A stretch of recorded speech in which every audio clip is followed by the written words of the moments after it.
You are listening to KLRN Radio, where liberty and reason still reign. Most writers and radio show hosts know that to connect with your fans, you need to do more than just write books or record the latest podcasts. There are many different elements that go into forming an online platform, but there are also many hidden traps. To make matters worse, solid advice on how to survive the muddy waters is scarce. In the book Hidden Traps, I talk about some of the important issues of working with an online platform, highlighting traps that could put your physical or internet security at risk or be harmful to your reputation. Are your social media posts just links with a few disjointed words, making you look like someone who can't complete a sentence? Did your new website cost you more than you anticipated?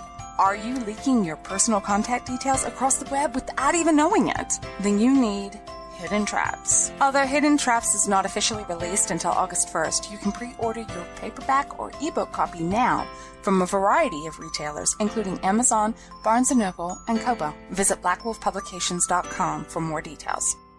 Here's George Foreman with InventHelp. Hi, I'm George Foreman. Do you have an idea for a new product or invention? People ask me all the time, George, how do I get my idea in front of companies? How do I get a patent? What do I do next? Do you have the same questions? I'll tell you like I'll tell them all. Call my friends at InventHelp. Call InventHelp today for free information. InventHelp has been helping inventors for more than 30 years and has sales offices nationwide. InventHelp can submit your invention to companies who are interested in receiving new ideas. If you have an idea and want to try to patent it and submit it to companies, you should call InventHelp today for free information. Listen, I can't guarantee a company will be interested in your idea, but I believe every inventor deserves the opportunity to step into the ring and take their best shot. Put InventHelp in your corner. Get your free inventor's information. Call 1-800-353-6490. That's 1-800-353-6490. Again, 1-800-353-6490. KLRN Radio has advertising rates available. We have rates to fit almost any budget. Contact us at advertising@klrnradio.com.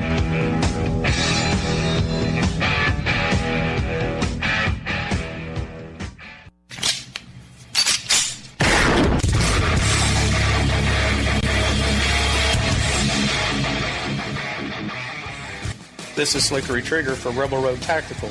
With proper care and feeding, your pistol will be ready when you need it, there to save your life. Shouldn't your gear be that good? Whether you need a holster for comfortable everyday carry or a tough-as-nails holster for your next training course, Rebel Road Tactical has what you need. Check us out on the web at rebelroadtactical.com.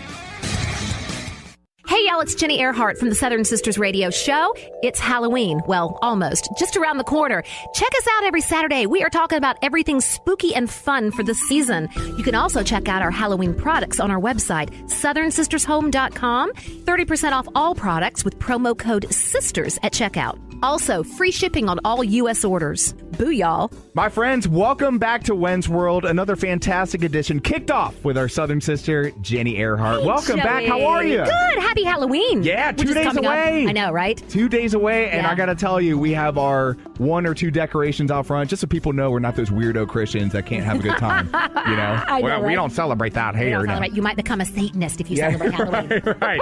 But we went ahead and we bought our candy. You did. But I had this kind of dilemma, like, what kind of candy do kids nowadays like? Right. Well, you know that not all candy is created the same, right? It's not. Yeah, and I learned this the hard way. My very first Halloween as a homeowner, when I had my first batch of trick-or-treaters, Right. guess what I gave out? Little boxes of raisins. Oh, ew. My car You're one of got those people. egged. They egged my car. I'm not kidding. I learned the hard way that candy is an important feature, and you cannot compromise. So I got a question. How do you think that boxes of raisins or Jesus pamphlets would get you more eggs on your car? What if you taped a Jesus pamphlet to a box of raisins? Oh, that's a double whammy. They'd set your house on fire. Oh.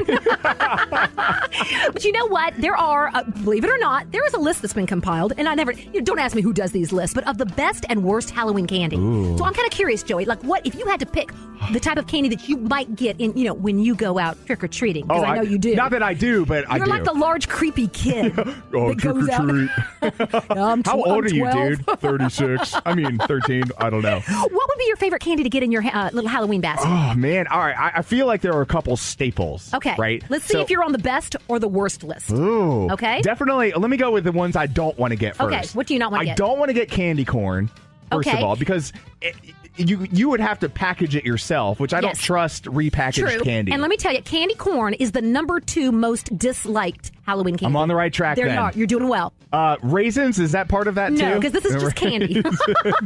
Raisinets? Raisinets are wonderful. I actually love those. That did not make the list either way. But a lot of kids don't like it because it's got raisins. So all right, help me out with number 2. Well, I'll tell you, number 2 was the candy corn, indeed. The number 1 most disliked Halloween candy are those circus peanuts. It's not even candy. No, it's cardboard. It's like cardboard, right? Well, and also, it's shaped like peanuts. Yeah. But it doesn't taste like peanuts. It tastes like bananas. What's wrong with it? It has a banana flavor. Yeah, Have you noticed that? It's just weird. It's just terrible. Yeah. I know, right? Other terribly disliked Halloween candy. Guys, don't pass these out on Halloween or you're going to get your house egged. Mary Jane's. Oh, I remember those. Do you remember those? Oh, well, yeah. Modern kids don't like them, okay? Good and Plenty. How about Good and Plenty? Yeah, those are like Mike and Ike's, right? Yeah, well, no, they're like licorice. They're pink and white. Remember them in Good and Plenty? They're shaped like Mike and Ike's, but they're licorice flavored. Don't mistake them for ecstasy pills or anything either, right? No, don't do that. Handing out ecstasy to the kids. Smarties are a disliked candy. Yeah, they're just played out, man. The kids don't like Tootsie Rolls either. How about that? They're too small. No, they don't like those at all. You know those wax Coke bottles? See, I kind of think those are kind of cool. But that's more of, I think, for me, it's like a reminiscent thing for me. Sure. I remember having them as a kid. No, these are the candies that you want to give out, folks, on Halloween. Okay, so the ones that I want to get. The ones that you want to give out because you want to get them, you want to give them out because then you're going to be popular in the neighborhood. Butterfinger. Well, that's on there. Hershey bars. Okay. Skittles. Okay. Sour Patch Kids. Take 5? Right. I don't know. What's Take 5? Oh, it's a candy bar. What? Yeah. Oh. Or whatchamacallits. Whatchamacallit. Those are good. That's I've had those before. Sour Patch Kids are a yes. You already mentioned Butterfinger. Okay. That's number 7. Number 6 is Nerds.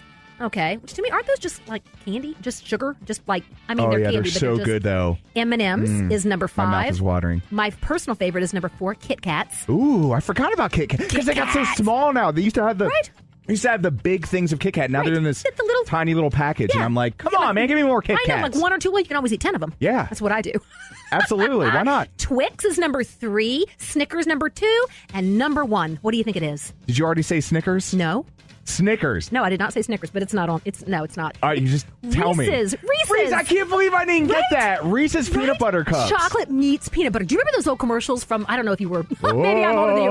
Yeah, when they would bump into each other and the chocolate bar would land in the peanut butter. Yeah. Like, it's a match made in heaven. I love it. And you know what? I'm sure all of this information, so you don't get your house egg, is available on Southern Sisters Home. We are putting up on Southern Sisters Home the list of the do's and the don'ts of giving out Halloween candy. Right. So this entire list will be there. Go to southernsistershome.com, click on the blog.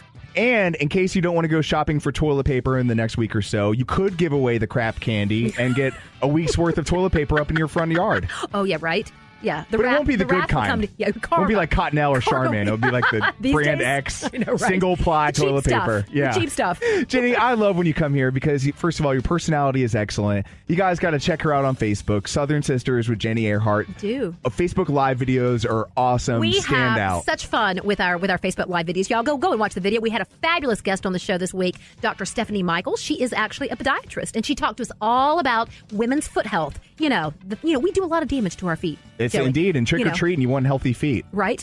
Don't wear stilettos when you go trick or treating. I'm going to try not to wear stilettos this year. I mean, not that I have. Yeah, right. Well, that's all the time we have for this edition. We know about you, Joey. Jenny, so good to have you back in When's Thank you, Joey. World. This is When's World. Buckle up. The topic wheel abides, and of course, we do it here weekly or bi-weekly or tri-weekly. When we feel like it. When we feel like it. When there's stuff to talk about, and there's plenty of stuff to talk about this week in When's World with @RadioGriff on Twitter. Follow him there. Let's give it a rip here. I carried this topic wheel up the stairs today, and I got to tell you, Griff, my arms are a tad bit sore. So if you don't mind, if you could do the honors, I would absolutely love that. It would be my pleasure. Justin Timberlake, Super Bowl experience, David Stern, medical marijuana. Whoa! This one is near and dear to your heart. Yeah? Colin Kaepernick. He not only can he read, but he can apparently write also. Apparently so. This is news to me. So this guy gets a $1 million book deal, I believe, with Random House. 6 zeros. That's a lot of zeros. That's a lot of zeros. Kaepernick knows there's got to be something about his stats and zeros joke there, right? Oh. There's got to be something there, right? Something there. That's Tom Sula's fault, by the way. Right? Okay, so Kaepernick, you get a $1 million book deal. Now, if you would have just kept your mouth shut and not said terrible things or let your girlfriend tweet terrible things, you'd be making 10 times that playing football in the NFL. Like, a $1 million book deal really isn't a big deal if you're calling Kaepernick. Like, was this your end game all along to get a $1 million book deal? Is that all you wanted? I don't get the point of this. Interesting take. I have a different spin on this. That's good. I sense, right, it's good for radio, but I really mean it. Like, I feel like this was a great idea to keep his mouth shut up until now, because he could stand out on the street corner or do an interview with Barbara Walters. She's still alive, right? I heard she's she's still alive, but not doing much. Not looking good. Okay. That's what my sources say. Grim news there. Breaking here in Wayne's World. Get better, Barbara. Barbara Walters is old. Get better, Barbara. That's the new hashtag here. Yeah, why tell your story for free when you can get paid to do it? Okay, I agree with that. I give him, because he hasn't said anything yet. Sure. And everyone's like, why isn't he talking? Why is he talking? So now he's going to release his book and He sounded like Larry David right there. It's awesome. And force all of us to read, or at least have a reporter to read it and tell us what he said. Maybe this is his way to get the youth of America to read again, especially those in the inner city who he's trying to help. Yeah, remember all those read posters back in the 80s and early 90s? Yeah. It would be cool to have Colin Kaepernick saying, read. This guy's changing America. He is. I mean, look at this. Now he's got us reading books, apparently. So, I mean, yeah, from that, it's a smart move by him, because people are going to be intrigued by this. There's going to be anticipation for this book, for sure. So, yeah, to see what actually is going on. I heard rumors he's going to, tell the real story, what's really been going on in all this. So it'll be interesting to see. Does he admit that some teams wanted to sign him, but, he turned them down, maybe? Or was it always the team's fault? It's going to be interesting to see where he puts the blame. Will he accept any of the blame for not wanting to? Because I believe, this is just my theory, he's had offers to play football. Mm-hmm. He's just turned them down because he doesn't want to be a backup, or he wants a certain amount of money or whatnot. So, but who knows? All it took was $1 million. He's writing a book, and America's reading, and wow. I mean, good for him, I guess, but... I think the $1 million is the floor, too, right? Because I'm sure he'll get some sort of revenue. The $1 million is like what your signing bonus, essentially. Yeah, and I'm sure there'll be a revenue share once the book sells. I'm sure it'll do fairly well. So my question is... Or will it do well? Will it stack up to the TB12 method? How has the TB12 method done? I've gotten just past the introduction. I've started to read about his early days, and it's quite intriguing. Are you really reading it? Yeah, I go over to Barnes & Noble's during my lunch break, and I read about 10 minutes worth every day. But I'm a very slow reader because I like to remember what I read, because I have a tendency to forget. It's a short-term memory thing. But I want to know if he'll sell more copies of, I guess, Untitled so far. What would you title the book than Tom Brady? Man, that's... I wish you'd have let me prep on this, because I'm trying to think on the fly now. That's okay. I have a couple ideas, if you don't mind. Do you? Absolutely. I believe that. CK7, the CK7 method. CK7. Okay, I like that. The White Devil by Colin Kaepernick. I mean, that's definitely the more edgy one. It'll definitely sell a lot of books. Yeah, him and Michael Bennett. He could co-author it with Michael Bennett. Yeah, things that make white people uncomfortable. Something like that. I feel like you need to have a dicey title to sell copies. You can't say the story of Colin Kaepernick. Well, let's be real. TB12 is kind of a lame title. But it's his brand, though. But that's all. Yeah, and that's Brady's whole thing. He's like a brand. He's building his legacy for when he quits football and whatnot. Yeah, I think you're right with Kaepernick. It has to be something like boom, title that's going to grab everyone's attention. Right. And either let you have opinions that you hate the book without even you're literally going to judge your book by its cover. Ooh. Or you'll be intrigued and want to read it. So I almost think they're going to make sure this book goes number one on the New York Times bestsellers list, right? And there's tricks to do that. You can buy in bulk a lot of copies if you're the publisher or someone associated with Kaepernick, right, to make sure it sells enough to go to number one. I feel like that's going to happen because they're going to. I think the lamestream media is going to make sure that Kaepernick is also a New York Times best-selling author. I think that's the thing. And I think that he's beginning to launch his post-football career. He's going to write this book. Then I think you'll see him. He's obviously going to have to go on TV and do interviews to promote the book. He's going to have to. He's going to have to do that Barbara Walters interview if she's still kicking next year. I assume the book's coming out next year, right? You'd like to think that. Man, if he was smart, he'd get it out by by Christmas season this year, right? Just make it a short story. Who doesn't want a Colin Kaepernick book in their stocking? My question would be, instead of Cole this year, I'm giving Colin Santa's Kaepernick. Giving people he doesn't like Kaepernick's book. I would love to know, since Audible is such a big thing nowadays, who would voice the book? He's got to do it himself. I feel like you have to. Well, wait, his girlfriend is in radio, Nessa. Would she speak in Aramaic or would she speak in English? I'm not sure. I'm not touching that. You know what? I'm going there. You know what? I feel like a good majority of this book should be blame game for that devil woman that ruined my career. It lost my opportunity in Baltimore. She is the reason he's not playing football. Yeah. I mean, it's simple as that. Absolutely. If she didn't tweet some of those things, or if she didn't even meet him in the first place and convert him and make him create. Did I say that? No, but it's true. He was a vocal Christian. He was. And yeah. He changed his ways, and he went vegan for a minute and lost all this weight and grew this fro. It's an iron deficiency. That's the catalyst. Maybe it's not her. Maybe it's an iron deficiency. It's a dietary That's thing. all it's been the whole time. It's iron. Yeah, eat your iron. Red meat, kids. Red meat. So maybe he calls it blame Nessa. It's all Nessa's fault. # blame Nessa and feel better, Barbara. Feel better, Barbara. That would be, wow. Blame Nessa. That's so damn true. Look for Colin Kaepernick being interviewed by Megyn Kelly circa, early 2018, I think. I think that's the next move here. Megyn Kelly. What a train wreck of a show, by the way. I don't know what's going on there, man. Poor Al Roker. He totally got screwed out of that 9 o'clock slot. That 9 o'clock hour was doing well, and they bring in Megyn Kelly. They try to rebrand her as this likable, look, I'm fun, relatable female. I'm a human being. Right. The thing is, her Fox News show wasn't terrible. Her whole persona of I'm almost like this lawyer, this prosecutor, right, who's tough and asks tough questions. Hotter and holds Nancy people Grace. To it. Exactly. That's what she was. And then she cut the hair. She went after Trump. She got a little libby. Things kind of changed. And now they're trying to rebrand her as Ellen or Oprah. Ugh. Yeah. I mean, I don't know. I have lots of hot media takes. I follow the media industry very closely because I'm in it. And I feel like I could do a better job running NBC than what's going on over there. All right, let's give her a rip one more time here. That's all you see what we got here. World Series is now a summer classic. 103 degrees at first pitch the other night. I'm all for it. I'm in. It's crazy. Global warming is real, folks. I like it. Oh! Browns select empty seat for giveaway. So the Cleveland Browns are doing a giveaway. Sure. Like you do a random lottery drawing or something. Right. And so the if you're winning seat, they choose it by seat number. Section 137. All right. Row 14, seat E or whatever. Camera zooms in and it's maybe they're in the bathroom. That's a good point. The whole game. So again, but this has been a recurring theme not only in Cleveland empty seats, but also in LA. They put a tarp over the Charger Stadium. The Charger Stadium, which is it's a football stadium. 30,000 seats. And they're covering nothing. Up, a third of them probably? They covered it up to cover 3,000 seats. Is that all? Okay, so. Yeah. But still, I mean, that's a fair percentage of seats that have been covered. Every other football stadium pretty much is packing in 60 to 70,000 each game. Yeah, so people still do love the NFL. But I just think it's so funny. It's just problematic. It's indicative of their record this year. Winless team.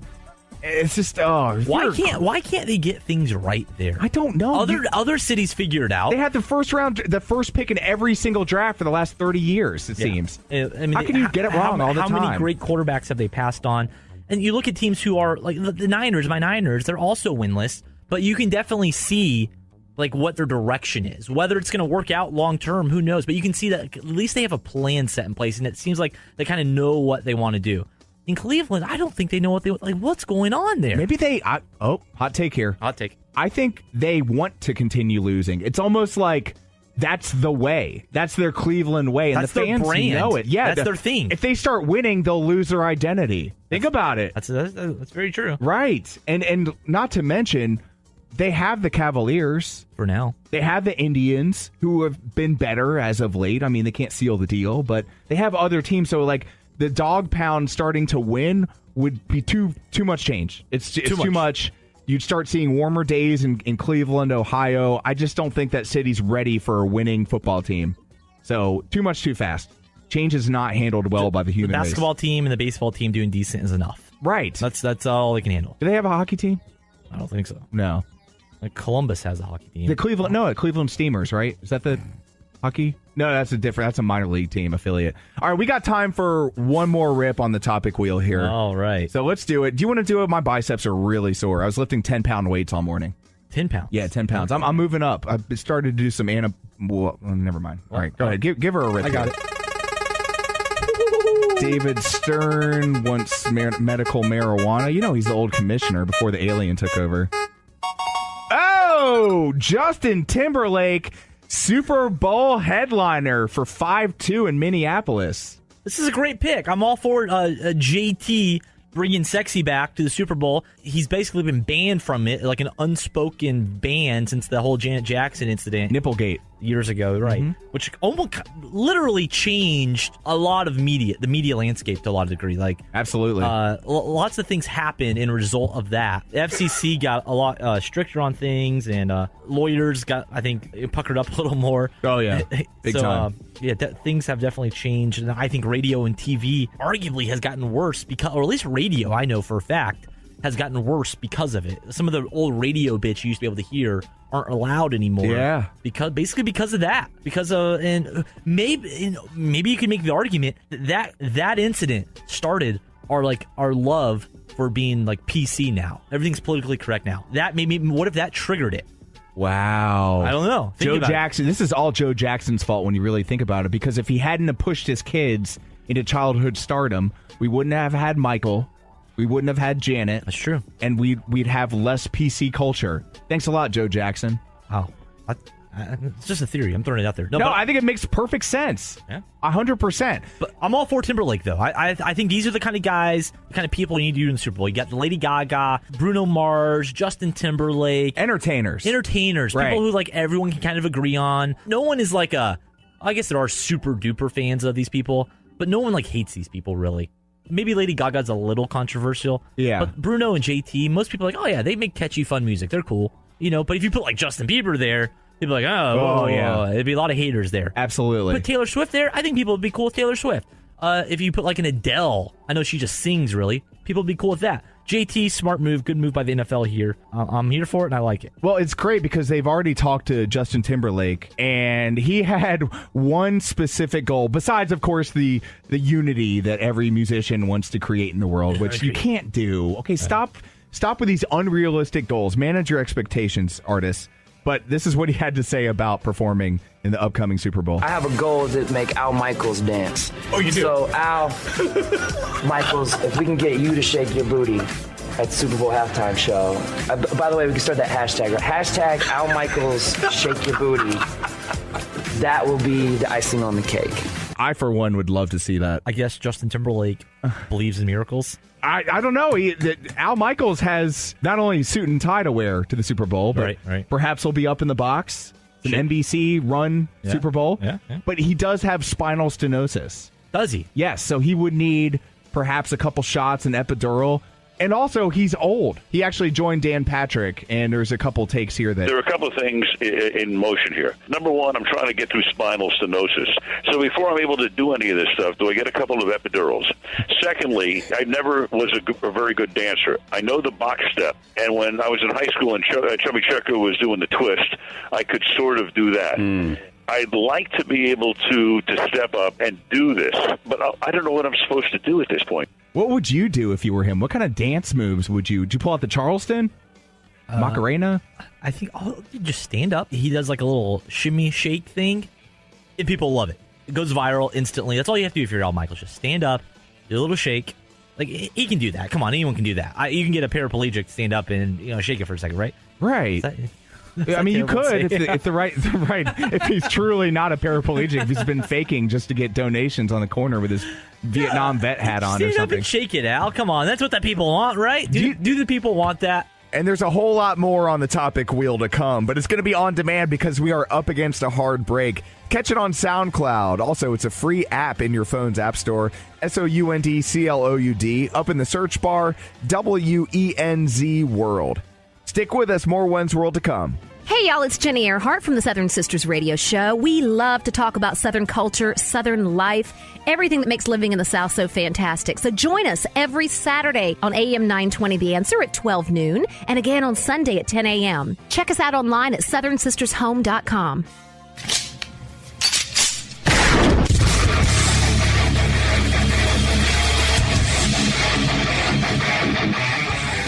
This is Slickery Trigger for Rebel Road Tactical. With proper care and feeding, your pistol will be ready when you need it. There to save your life. Shouldn't your gear be that good? Whether you need a holster for comfortable everyday carry or a tough-as-nails holster for your next training course, Rebel Road Tactical has what you need. Check us out on the web at rebelroadtactical.com. Is debt beating you down? You need discipline. You need the Debt Ninja. If you've been caught in a financial trap and need to be set free, then you need the Debt Ninja. Want to stop those harassing collection calls, start saving thousands in interest and fees, and get out of debt fast? Then you need to call the Debt Ninja. The Debt Ninja will find the best companies across the country that will help you consolidate all your bills into one easy payment, reduce your payments by 30 to 50%, and get you out of debt fast. If you have unsecured debt of $10,000 or more, such as credit cards, loans, or medical bills, call the Debt Ninja for a free 15-minute consultation. Call 800-826-1246. 800-826-1246. That's 800-826-1246. Call today. The Debt Ninja. Individuals and businesses with tax problems, listen carefully. Do you feel like you're losing control over your finances? If you owe over $10,000 in back taxes or have unfiled tax returns, we can help you take back control. The IRS is the largest and most aggressive collection agency in the world, and they can seize your bank account, garnish your paycheck, close your business, and file criminal charges. Take control of your tax problems now by calling the experts at Tax Mediation Services and take advantage of the Fresh Start program and new laws that may allow us to negotiate a settlement for the lowest amount possible. Our team of tax attorneys and enrolled agents can stop collections and get you protected so you can take control of your financial future. Tax Mediation Services is accredited by the Better Business Bureau. Call now for a free case review and a price protection guaranteed quote. Call Tax Mediation Services now at 800-610-9050. That's 800-610-9050. 800-610-9050. Hey, KLRN radio family, this is Jenny Earhart. Check out the Southern Sisters radio show every Sunday at 2 p.m. right here on KLRN. Connect with me on Facebook at Southern Sisters Home with Jenny Earhart. You can also catch our Facebook Live videos, unedited and uncensored. Connect with me personally. Email me at radio@southernsistershome.com.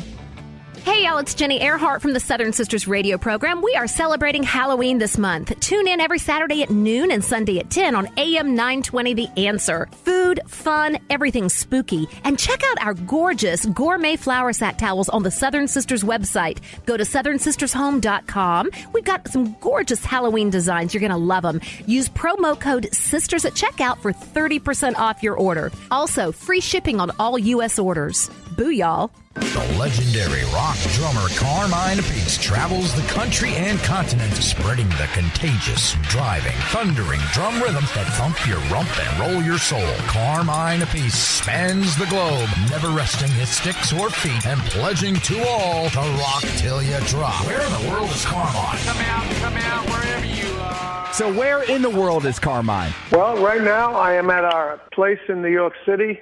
I'm sitting here with my drum pad. I've been warming up because we've got a Vanilla Fudge gig coming up over the weekend, a pretty big gig. So we're leaving tomorrow to get down. It's a 4-hour drive. And I'm just warming up my hands as I'm talking to you. But, it's been a week of really getting ready with promotions for the album and video coming out this week, and the album was released on Friday that just passed, and the video was released on Thursday. So the video is a performance video of our song Monsters and Heroes, which is about Ronnie James Dio and a tribute to him. And the album, which is coming out called Sinister, was released on Friday as well. You can get it, on Amazon and online, and just punch in APPICE Sinister, and you'll be able to get the record wherever records are sold online. And we even got a double LP release at the same time. And the double LP is a deal with the vinyl is red and black. It's very sinister looking, to match the album, What are you most excited about in the upcoming weeks? Well, just the reaction of everybody's been great. The reviews have been great. we're trying to get the sales going, so maybe we can actually hit the charts with it. And if we do that, that's going to be amazing. What it's going to do is it's going to create a more of a market for us to go out and play, because really it's all about playing. All about playing gigs. That's what I really love to do. I love creating the music in the studio. And all, but it's really about you go out and play in front of people, and you have a good time with the audience and the fans that have been following you all my life. Oh man, it's awesome. And I got an opportunity to listen to Monsters and Heroes, and there's so much about that song that is to love. So I encourage everybody to head to CarmineApiece.net or .com. You can buy all the good stuff on the website. And if you're in the area, go see Carmine live, man. And you're headed across the pond, right? So probably nobody in the States for this time. Well, no, we're doing a couple of dates with Vanilla Fudge in the Northeast. But Thursday night that just passed, I was inducted into the Rock Arts Awards in L.A., but I couldn't be there because I had to drive the Vanilla Fudge gig, And then in January, I'm inducted into the Heavy Metal Hall of Fame that my brother's already in. Yeah. He's going to induct me there. It's going to be at the NAMM show, And then we're going to play 2 songs from the Sinister record. One of them is going to be Monsters and Heroes. There's going to be a lot of other rock stars, heavy metal guys there. So we're going to bring them all up and sing the choruses with us, and get the audience to sing. It's just going to be a great time. And, of course, you can keep tabs with him on his website. Also, social media, right? Yeah, social media. It's Carmine Apiece Official. Facebook and Twitter is Carmine Apiece 1. And Instagram is just Carmine Apiece. And, I keep up on those. We're putting things on there constantly. And, I did a thing the other day where people asked me what was my favorite track to play on. And God, we got such an amazing reaction on it. Thousands of people, viewing it and asking hundreds and hundreds of questions. I couldn't answer them all, Wow. That's awesome, man. So, we got to have you back next week to determine just where in the world is Carmine Apiece. That's right. And I'll let you know, and God knows where I'll be. I'll probably be in New York somewhere, because I'm going to be on the East Coast just doing promotions for different things. I think I might be going to the Big Apple Circus next week. Wow! Which is a private circus that they put right in Lincoln Center, right on the grounds. They pitch a tent and everything. Last time I went, I ended up backstage with the drummer of the band and got to see how the circus band plays. It's a whole different ball game, Wow! Really, really cool. So. I'll be in New York, and we'll be promoting. We'll be doing radio and all kinds of stuff to promote this record. So, and Vinny will be out doing some Last in Line, and he'll be promoting along the way. And then he goes to Europe. He'll be promoting in Europe while I'm promoting here. And then January, we both go to Europe. We do 10 shows in Europe. Awesome, man. Well, Carmine, always a pleasure to have you in When's World. We'll talk again next week, brother. Okay, dude. Talk next week. Keep rocking. Play some Monsters and Heroes, maybe even some Sinister. Will do. Roger that. Okay, bro. Cheers, bro. Bye-bye. Hey, y'all, it's Jenny Earhart from Southern Sisters Radio. It's fall, y'all, and we have a lot going on the Southern Sisters Radio Show. You can catch us every Saturday at noon on AM 920 The Answer and on Sundays at 10 a.m. as well. Check us out online at southernsistershome.com. This is When's World. It's Weird Science time. Yes, indeed. It is time for Weird Science, and we welcome the founder of Reasons to Believe, found online, reasons.org, Dr. Hugh Ross. Hugh, welcome back to When's World, man. How you been? Doing well, thank you. Absolutely. So this week we're talking about animals and the fact that they have emotions so similar to human beings that it's eerie. And reading this article about elephants off The Guardian, actually posted earlier this month about how elephants mourn, and they also share similar emotions, basic emotions, as well as identical nervous systems. The overall take that I get from this article, Dr. Ross, is that we as human beings like to deny the feelings of other species, perhaps because we like to feel superior, and in some ways we are, right? Where do we draw the line between acknowledgement of similarities, but also noting the differences between the human race and other species of animals? Well, there are differences and there are similarities. And I like to point out, and I've done this in my books, is that these animals, the higher animals, the birds and mammals, were designed to serve and please and relate to human beings. And because of that design, they have emotions just like we do. I mean, that's crucial for them to be able to bond to us, to relate to us, and serve and please us. And anyone who's had a pet, I think, recognizes that. I mean, I read the article and realized, hey, we had a dog and a cat in our home, and the dog died. The cat mourned for 40 days. Deep mourning for the loss of, because they used to take walks together, they would play together. I mean, what was really fun is they would both sit up and box one another. So, yeah, when that dog died, the cat really mourned. And what's interesting, too, is when they're bonded to human beings, they'll actually, one species will bond to another. You don't see cats bonding to dogs in the wild, but when they're bonded to a human being, they bond to one another. And, again, you can see birds and dogs and cats bonding, but only when there's that human link that's there. So, and again, so I'm not surprised at the emotions. However, what I've noticed with all my pets, they don't engage in philosophy. They don't ask questions, why am I here? Right. They might want to know where their food dish is, but I never see them engaging in intellectual exploits or spiritual activities or asking deep philosophical questions. I don't see them worried about the day of their death. I mean, they don't kind of look far ahead in the future and say, how should I be planning my life? That's unique to human beings. But given that God created these animals to serve and please us, we should expect that they're going to share the same emotions we do and experience them to the same depth. And I think that's what impressed me about the article, is just alerting human beings, hey, they not only experience emotions, they experience them at the same depth and complexity that we humans experience. And that's especially the case for the highest of the higher animals, like elephants, like whales, like dolphins. One of the main reasons why perhaps we as human beings like to discount the emotions of animals is it allows us to treat them the way we want to. For example, the article that we're both referencing, which is from The Guardian, Elephants Mourn, Dogs Love, Why Do We Deny the Feelings of Other Species, written by Carl Safina back in early October. This is a great point, because perhaps if we limit the ability for us to feel bad or sympathetic or perhaps empathetic toward animals, it does allow for us to, quote-unquote, kick the dog. It does, and worse than that, we can bring them to extinction. Right. I mean, my favorite example is what we've done to the passenger pigeons. I mean, that was a species of birds that had a very strong affinity to human beings. They really loved us humans, so much so that they would fly towards the hunters with the guns, and so we wind up killing them all off. And to me, that's a great shame, because of how wonderfully they were designed to relate to us humans, deeper than any other bird species out there, and we wiped them all out. And we almost did the same thing with whales. Whales are another species that really like humans, and so instead of running away from the whaling boats, they would come towards them, and we almost wiped them out. Fortunately, they're coming back. But I remember my cousin telling me, he lives up in British Columbia, he was out in a rowboat, and this big gray whale came up right beside his rowboat, almost capsizing him, but the whale wanted to be stroked. Wow. And so he started stroking the whale, and the whale disappeared.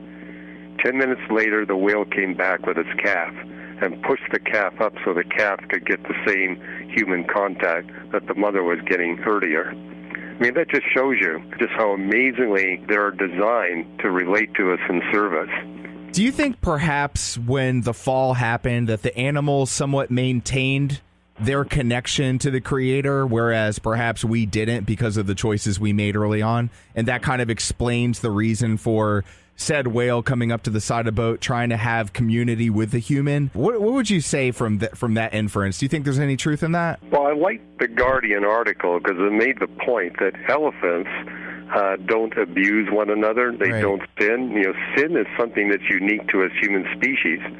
And we're the evil species on the planet. And so one of the reasons why I think it's good for us to have contact with these wild birds and mammals, it shows us how different we are in good ways, but also in bad ways. Again, if you're just joining us, we are with Dr. Hugh Ross, and we're talking about similarities and differences between humans and animals as it pertains to emotions and connections. And I love the point that you just brought up about the elephants and how they are run off of self-governance and they live in better resonance with themselves and their world than us human beings. Do you think at all that, going back to my earlier question, that they're still engaged in a community or a communion with their creator more so in some ways than mankind? Well, only humans are aware of their creator. I mean, what I like to point out is look at how wonderfully designed these birds and mammals are to serve a higher species and to relate to a higher species. Similarly, we are designed to serve and please a higher being and relate to that higher being. I mean, it was Job in the Bible that made the point, look to the birds, they'll teach you. Look to the beasts of the field, they'll instruct you. And when he was implying not only teach you lessons about how they're relating to you, they'll teach you lessons about yourselves and how just like they were designed to serve a higher being, so are we designed to do likewise.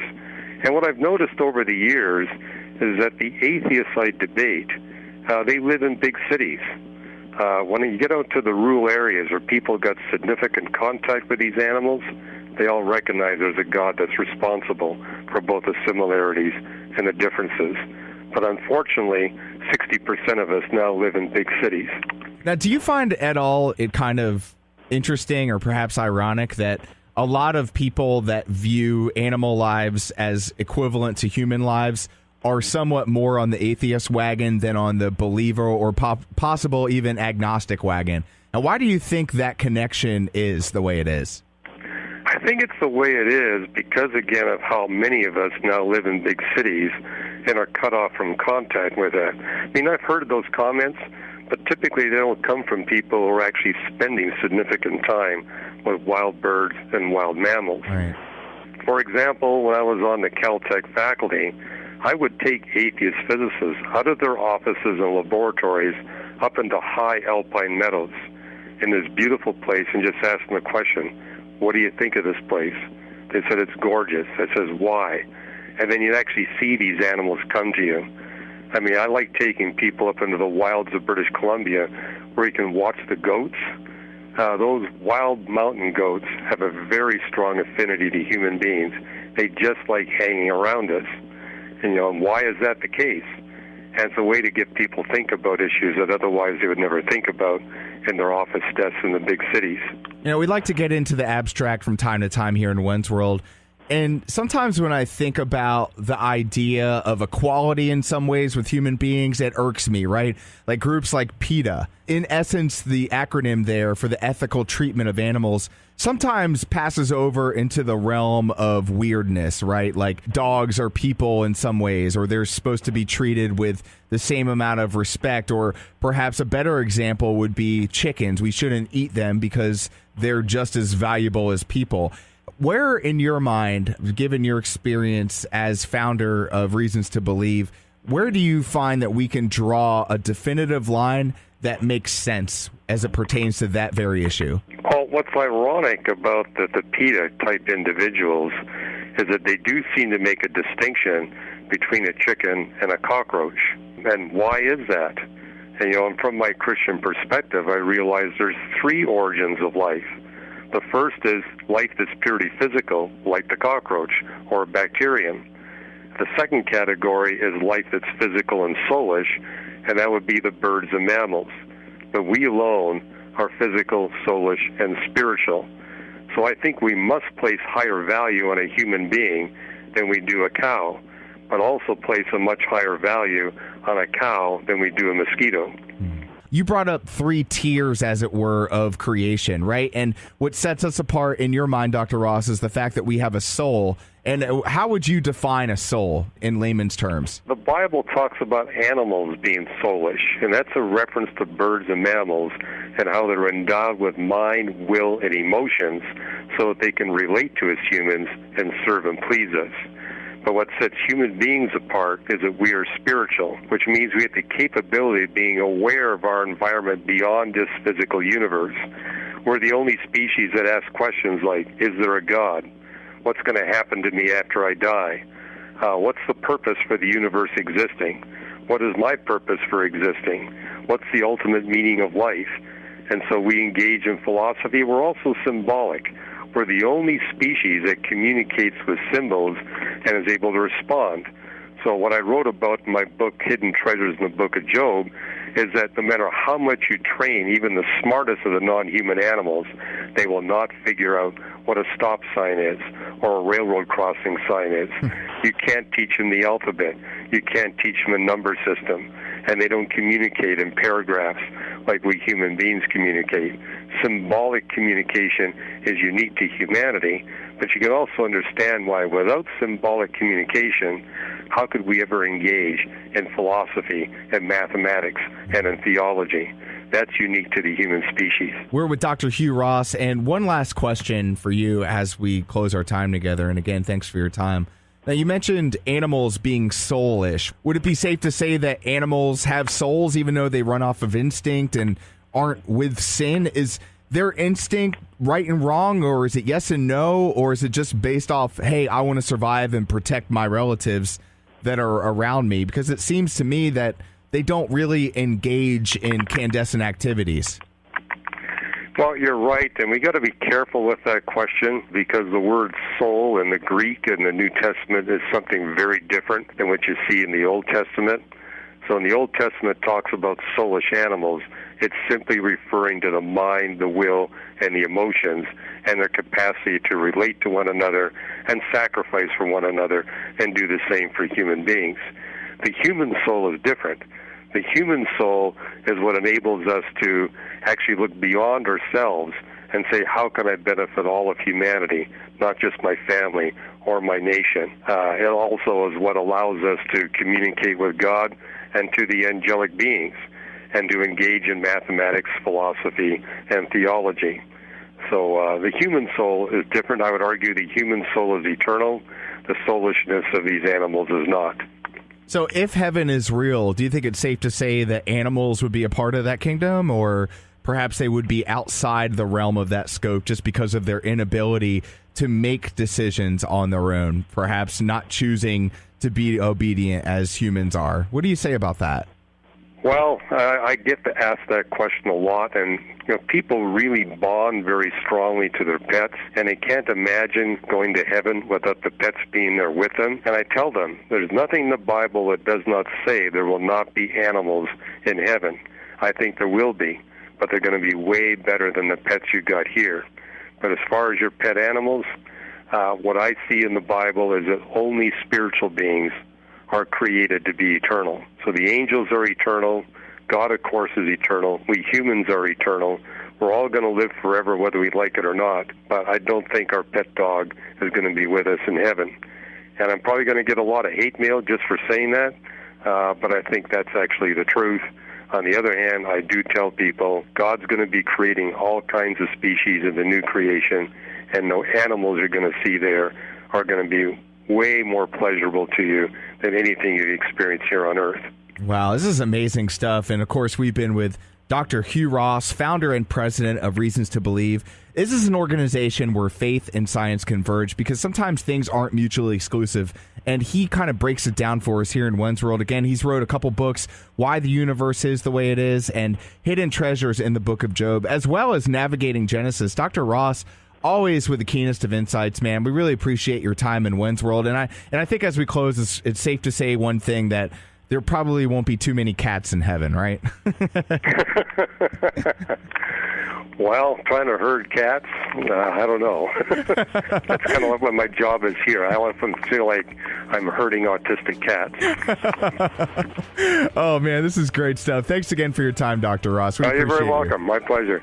This is When's World, and it's Weird Science time. Yep, it's Weird Science time, and we are back with our good friends from Reasons to Believe, an organization out in California where faith and science converge. Reasons.org is where they're found online. This time with Dr. Jeff Swearing. Jeff, how's it going, man? We are doing well, Joey. How about yourself? Doing fantastic. And when I saw this article about glasses that can help the colorblind see color, it just absolutely captivated me. and you are somewhat of an expert on all things smart. So I thought we'd give you a call and see if you could help break this down for us, because apparently color blindness affects 1 in 12 men and 1 in 200 women. 1 in 12 is pretty prevalent, wouldn't you say? That is quite a few people. And, I did not realize that the numbers were that high. And as I began to investigate, it really kind of just made me appreciate how much I get to see and how much I kind of take for granted and what I can see and what other people are just not ever able to capture. So this is a pretty fascinating topic for me. Absolutely. And apparently these Enchroma glasses, and their website is ENCHROMA.com. They help people with the red-green color blindness, which is the most common. First of all, let's back it up. With that being said, what causes color blindness, and why don't they see what you and I see and quite frankly take for granted most of the time? Well, as I understand it, there's a number of different ways you can be colorblind, and there are certain ones that are quote unquote fixable, or at least that you could do. There's technology that could assist, and other places there just isn't at this point. But basically, the way your eye works, you could think about it as that there's 3 different types of receptors that are sensitive to various colors. And you can kind of think of them as red, green, and blue. That's not quite true, but if you think red, green, and blue, there's a receptor that's sensitive to wavelengths of light that are in the red region. There's one in the green region and one in the blue region.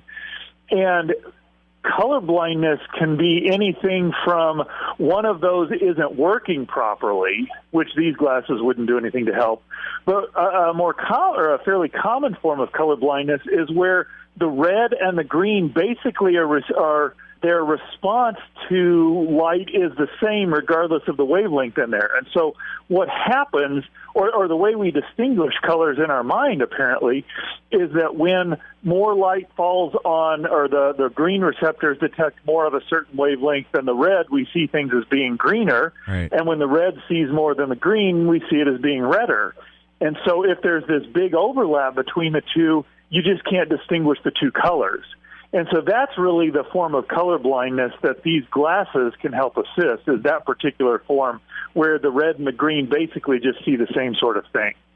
That's fascinating stuff. And again, if you're just joining us, we are with Dr. Jeff Swearink from our good friends Reasons to Believe, found online reasons.org. And we're talking about these Enchroma glasses, which helps the people that are affected with red-green color blindness being able to see those colors in their distinctive fashion. And I was looking on their website, and the beginning prices for these glasses are in the mid-300s. And again, this just cures, I guess, for the lack of a better term, aids people with this red-green color blindness. Do you see down the line glasses being manufactured and produced on a large scale that would provide all color to perhaps some of the rarer cases that people actually just see in black and white? Well, it really kind of, again, depends on what's going on in there. I mean, once we recognized what the problem is, now you can begin to think about what the solutions are. Right. So in this particular instance, it's that there's a large degree of overlap between the red receptor and the green receptor. And so what the glasses are able to do is filter out a large segment of that overlap, and that allows to be the eye will then see more distinction between red and green. And so then it's really the normal circuitry behind your eyes that will all take care of all of that and allow you to see the red and the green. Now, there's talk of, now that we know what it is, perhaps there's gene therapy where you can go in and correct the shifting. Typically it's like the green shifted over into the red, or the red shifted over into the green, that maybe you can shift it back, or to get to some of those more serious problems where the red, green, and blue just aren't working properly, that would require something far more dramatic. And I don't know, just filtering out some of the light that's coming in isn't going to do that. So there's a lot of different ways this could play out. The cool thing about this, in my opinion, is that the most common form of this, you can actually do something that's relatively inexpensive. Right. I mean, that's a plane flight, And you can now see colors in a way that you'd never been able to before, and that most of us really, quite honestly, take for granted. Let me ask the dumb questions, because that's what I bring to the table here. Is there a possibility that somebody that isn't colorblind could look through these glasses and see colors more vividly, or is the extent to which we see colors the best possible that we'll ever see them? I would say to the extent and the range we see colors is probably about as good as you're going to get. Okay. Now, what it will do is it will highlight certain specific things. And that's really what's kind of, again, a fascinating thing about this discovery is that part of how this came about was that there was this fellow who was trying to design glasses that would assist surgeons who are doing a particular type of laser surgery that would allow them to not blind themselves with the lasers, but also be able to see well. And so they were trying to filter out certain wavelengths and enhance others. And apparently the guy was just out playing Frisbee one day with some friends, and another guy said, "Hey, could I borrow those?" And he put them on, and he noticed that it really amplified certain kinds of colors.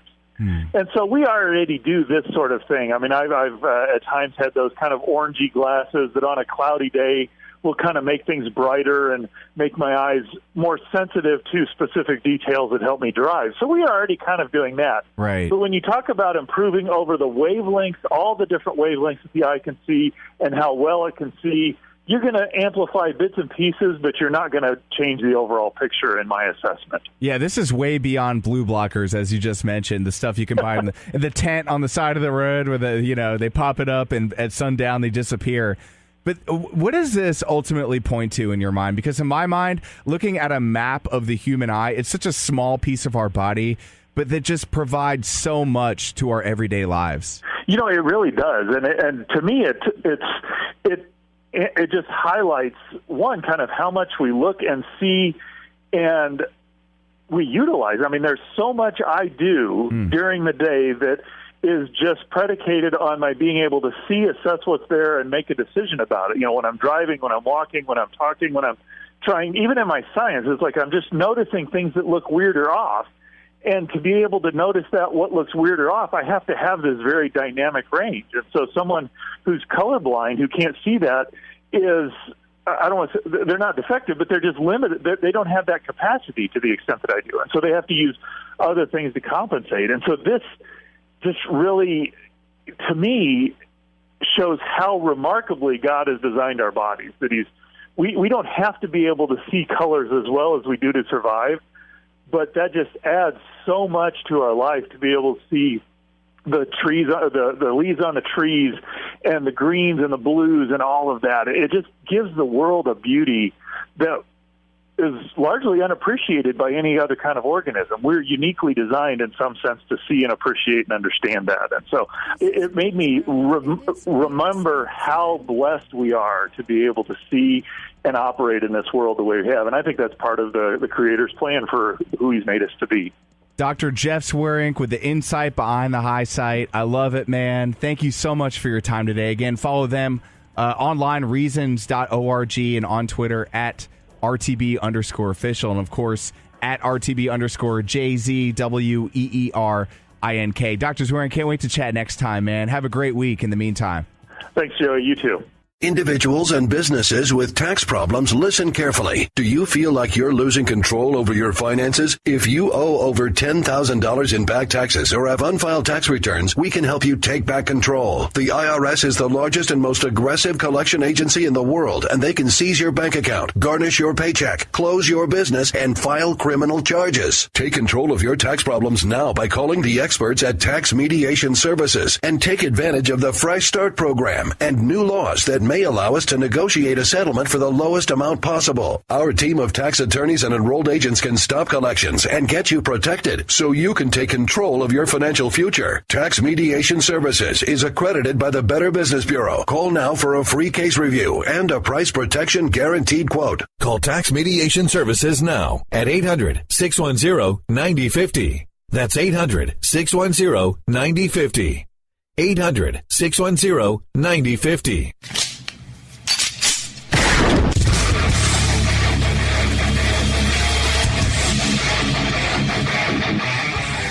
This is Slickery Trigger for Rebel Road Tactical.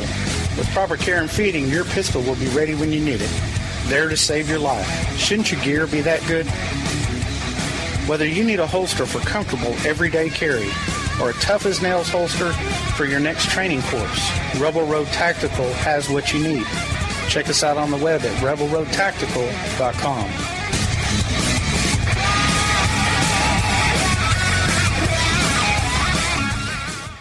Hey y'all, it's Jenny Earhart from the Southern Sisters radio program. We are celebrating Halloween this month. Tune in every Saturday at noon and Sunday at 10 on AM 920 The Answer. Food, fun, everything spooky. And check out our gorgeous gourmet flour sack towels on the Southern Sisters website. Go to southernsistershome.com. We've got some gorgeous Halloween designs. You're going to love them. Use promo code SISTERS at checkout for 30% off your order. Also, free shipping on all U.S. orders. Boo, y'all.